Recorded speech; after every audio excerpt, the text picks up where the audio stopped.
عصمت جرأت و ہمت کا ہے اظہار، سیدھی بات روایات صحافت کا علم بردار، سیدھی بات۔ ناظرین گرامی السلام علیکم ورحمۃ اللہ وبرکاتہ۔ سیدھی بات کے تازہ ترین پرائم ٹائم میں آپ لوگوں کا استقبال ہے۔ ناظرین گرامی میں انصار عزیز ندوی اس وقت ایک اہم ترین موضوع پر آپ لوگوں سے گفتگو کرنے جا رہا ہوں، اور وہ ہے عراق میں وقتاً فوقتاً مچنے والی افراتفری۔ ادھر ایک ہفتے پہلے، کچھ دنوں پہلے جو تشدد آمیز، ہلاکت خیز تشدد جو ہوا، احتجاجات ہوئے، وہ آپ لوگ جانتے ہیں۔ اس سے پہلے کی تاریخ بھی آپ دیکھیں گے تو ایسے سال، ایک سال میں، 1.5 سال میں، 6 مہینے، 3 مہینے کی بریک میں اس طرح کی چیزیں دیکھنے کو ملتی ہیں۔ اکثر ایران پر انگلی اٹھتی ہے کہ وہاں بیٹھ کر کے عراق کے خلاف سازشیں ہوتی رہتی ہیں۔ آخر اس کیا وجہ ہے کہ اس طرح کی صورتحال یہاں بنتی ہے؟ ظاہر سی بات ہے کہ دونوں مسلم ممالک ہیں، اور اس سلسلے میں حقائق کو جاننا مجھے اور آپ کو ضروری ہے۔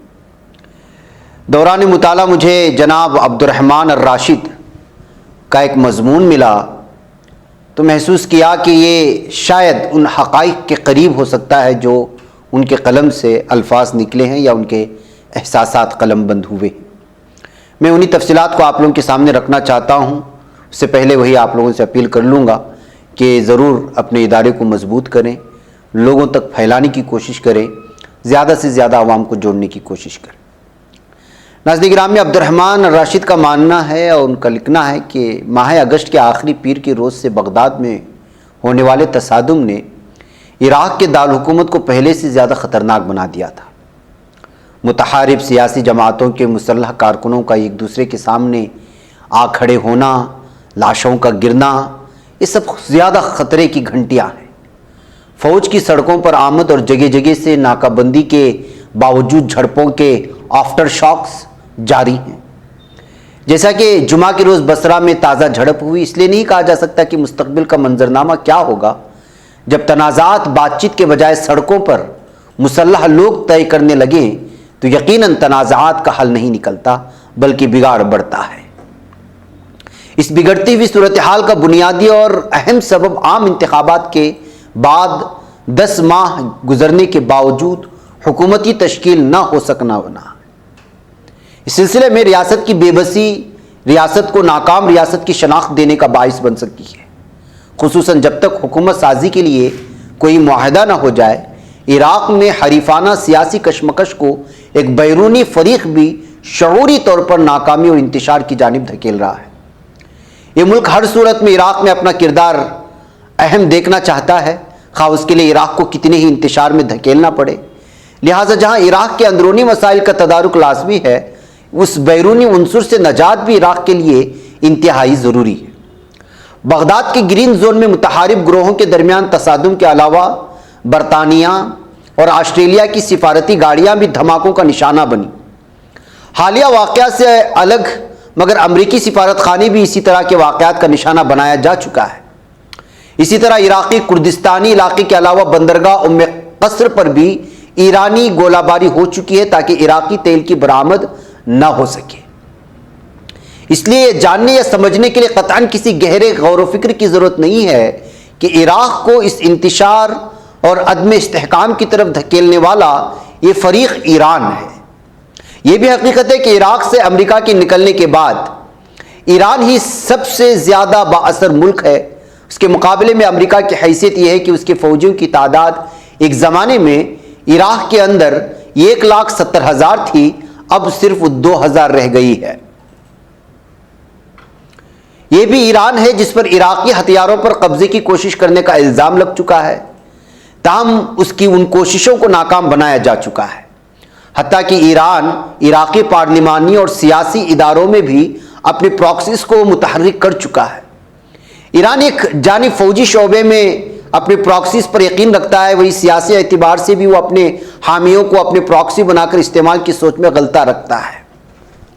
لیکن عراق اب تک ایرانی مداخلت کی ان صورتوں کو ناکام بنانے میں کامیاب ہو چکا ہے۔ پراکسی وار یعنی کہ خانہ جنگی چھوٹی چھوٹی جھڑپیں، عراقی حکومت اور پارلیمنٹ نے تہران کی کسی بھی طرح کی مداخلت کو قبول نہیں کیا ہے جب سے عراق میں انتخابات ہوئے ہیں۔ عراق نے اپنے ہاں کسی پراکسی کو برداشت نہیں کیا ہے۔ یہ ایران کے لیے بڑی تکلیف دہ بات ہے۔ سب سے بڑی بات یہ کہ عراق نے اپنے ہاں پارلیمانی انتخابات کے بعد بھی کسی بھی طور پر یہ کوشش ضرور کی ہے کہ بیرونی مداخلت اور عملداری کے بغیر اس کی حکومت بن سکے۔ اگرچہ عراق میں عدم استحکام کے علامات ایک کمزور ملک ہونے کے باعث موجود رہی ہیں، جیسا کہ اب مسلح سیاسی اور مذہبی فریقوں، مقتدی الصدر کے حامی اور شیعہ رابطہ کے درمیان لڑائی ہونا حیران کن نہیں ہے۔ موجودہ بحران جسے پچھلے سال اکتوبر کے انتخابات سے جوڑا جا رہا ہے، یہ اس سے نسبتاً زیادہ پرانا بحران ہے جس کی جڑیں 2010 کے انتخابات سے جڑی ہوئی، جب الیکشن میں جیت ایاد علاوی کی ہوئی مگر اقتدار میں آنے کی دعوت المالکی کو دے دی گئی۔ اب بھی شیعہ کوآرڈینیشن انتخابات ہارنے کے باوجود اقتدار میں حکومت بنانے کی کوشش میں آخری حد کو جا چکی ہے۔ اس کا خیال ہے کہ اتحادیوں کے ووٹ لے کر وہ اس میں کامیاب رہے گی، اس لیے مقتدی الصدر ان کے حامیوں کا سیاست سے دل برداشتہ ہونا لازمی ہو گیا۔ اس صورتحال سے نکلنے کی یہ کی امید ہو سکتی ہے کہ عراقی آئین اور اس کی تشریح کے مطابق حل تلاش کرنے پر سبھی لوگ آمادہ ہو جائیں، اس کے تحت اپنے اختلافات کو طے کرنے کی کوشش کریں۔ بلا شبہ تمام فریقوں کے عزم اور تعاون کے بغیر ممکن نہیں ہے۔